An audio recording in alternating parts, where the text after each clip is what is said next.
Hello, what's up guys? Today in this video we will see how to tackle your migration error in your project। जी हाँ guys, आज का video बहुत ही ज़्यादा important है क्योंकि ये एक ऐसा एरर है या प्रॉब्लम आप कह लीजिए जहाँ पे आपने अपने एंड से तो सब कुछ कर दिया बट अब आप अटक गए क्योंकि फॉर सम रीज़न आप जब स्कीमा में चेंज करते हो तो ये ड्रिजल का रूल है, we need to first generate then we need to migrate, right. But किसी कारण हम जनरेट तो कर पा रहे लेकिन हम माइग्रेशन वाला जो प्रोसेस है उसको कंप्लीट नहीं कर पा रहे क्योंकि कभी ना कभी कुछ ना कुछ एरर आ रहा है। एंड मे बी हमें एरर आ रहा है बिकॉज जब हम सेशंस टेबल ऐड कर रहे थे, इफ़ यू रिमेंबर, तब शायद हमने माइग्रेशन फाइल को डिलीट किया था एंड देन वापस हमने इसको माइग्रेट किया था, right. So maybe that is the problem. So मैं बताता हूँ गाइस क्लियर क्या करना है। सिंपल रूल तो ये कि कभी भी माइग्रेशन फाइल को हमें छेड़ना ही नहीं चाहिए। अगर कुछ भी स्कीमा में हम चेंज करते then again it's generate and then migrate and हमारा काम हो जाता है। बट अगर किसी ने फिगर आउट कर लिया है कि दूसरा तरीका जहां हमें बिना माइग्रेशन फाइल या कंप्लीट डेटाबेस को उड़ाए बिना ही इसको अगर हम टैकल कर सके तो let me know in the comment section. अगर कोई एक्सपीरियंस डेवलपर वीडियो देख रहा है तो ठीक है।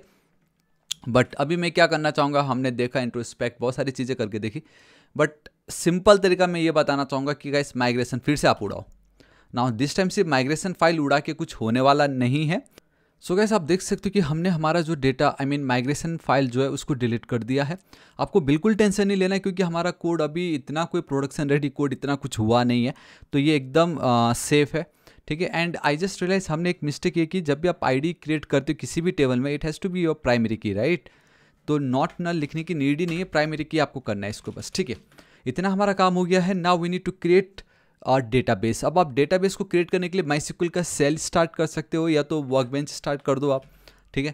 तो मैं वर्कबेंच स्टार्ट कर देता हूँ, लॉगिन कर लेता हूँ।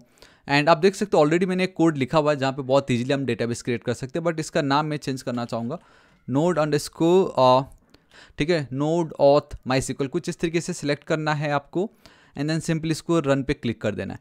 सो द मोमेंट अगर आप ये करते हो तो आप बहुत क्लियरली देख सकते हो यहाँ पे क्रिएट डेटाबेस, या डेटाबेस बेसिकली क्रिएट हो गया जिसका नाम है ये। तो अब ये जो कोड है इसको कॉपी कीजिए, बेसिकली इस टेबल को आप कॉपी कीजिएगा। हमारे इस पूरे फाइल में सिर्फ .env एक ऐसा फाइल है जहाँ पे आपको आपका ये जो डेटाबेस का नाम है वो लगने वाला है।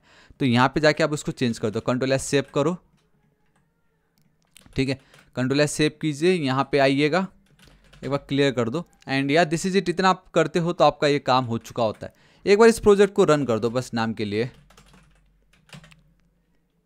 एंड मेक श्योर कि बाकी कुछ रन नहीं कर रहा हूँ, ठीक है। ऑल राइट, ये रन हो चुका है, इसको आप हटा दो, ठीक है।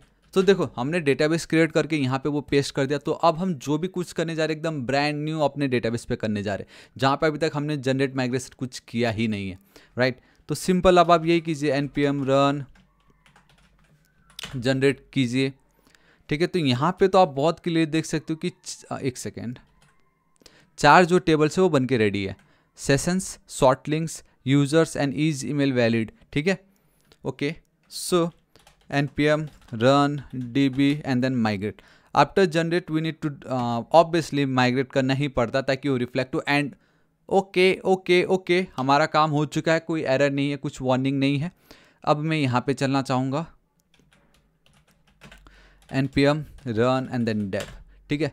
अरे मैंने एक सेकेंड, मुझे ये कोड रन नहीं करना था, मुझे करना था npm run db and then studio, क्योंकि ऑब्वियसली हमें अपना स्टूडियो देखना जरूरी है, ठीक है। ओके, स्टूडियो रेडी है। यहाँ पे मैं चल के रिफ्रेश करना चाहूँगा एंड लेट्स सी क्या होता है। And boom guys, finally we have is email valid आ चुका है।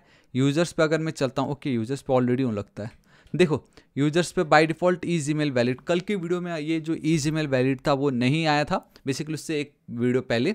एंड कल की वीडियो में हमने स्कीमा क्रिएट किया तो ऑब्वियसली तब भी नहीं आया होगा, बट मैंने बता दिया कि अब आप वो कैसे प्राप्त कर सकते हो। सो गाइस आज इस वीडियो के लिए इतना ही। किसी को अगर कुछ भी डाउट आ रहा है या किसी का अभी तक ये जो स्कीमा फाइल है बेसिकली ड्रिजल का ये जो स्टूडियो यहाँ पे अभी तक वो रिफ्लेक्ट नहीं हुआ है तो प्लीज़ कमेंट कीजिएगा, मैं आपकी जरूर हेल्प करूँगा। फंडा बस यही था कि वापस एक नया डेटाबेस क्रिएट करके वहाँ पे आप ऐड कर दो and just generate and then migrate. Make sure कोई एरर ना हो आपके स्कीमा वाले फाइल पे, क्योंकि वापस से फिर झंझट स्टार्ट हो जाता है। बट येस, हमारा काम हो गया है, कोई टेंशन नहीं है। तो अब हम फाइनली कल की वीडियो में देखेंगे कि ये जो ईमेल वेरिफिकेशन वाला ये जो पेज है उसको अब हम कैसे क्रिएट कर सकते हैं, ठीक है। सो गाइस वीडियो कैसा लगा let me know in the comment section. Video पसंद आया तो लाइक कीजिएगा, पसंद नहीं आया तो डिसलाइक कीजिए, बट कुछ ना कुछ जरूर कीजिएगा। कुछ सजेशन है, कुछ राय है रिगार्डिंग वीडियो, या मैं और कैसे बेटर कर सकता हूँ अपने वीडियोस को, तो कमेंट करके जरूर बताइएगा, मुझे बहुत खुशी होगी। And our next target is guys 8 lakh subscriber, लेकिन उससे पहले सोर्स कोड बिल्कुल फ्री है आप लोगों के लिए, तो आप जरूर चेकआउट कर सकते हो। माई एंटायर यूट्यूब वीडियो का सोर्स कोड भी 199 रुपीज़ में आप गेट कर सकते हो, मज़ा आ जाएगा। ठीक है, सो वंस अगेन अभी तक सब्सक्राइब नहीं किया तो प्लीज़ कर दीजिएगा। और next target is 8 lakh subscriber. So मिलता हूँ कल के वीडियो में। Till then guys, thank you so much, take care.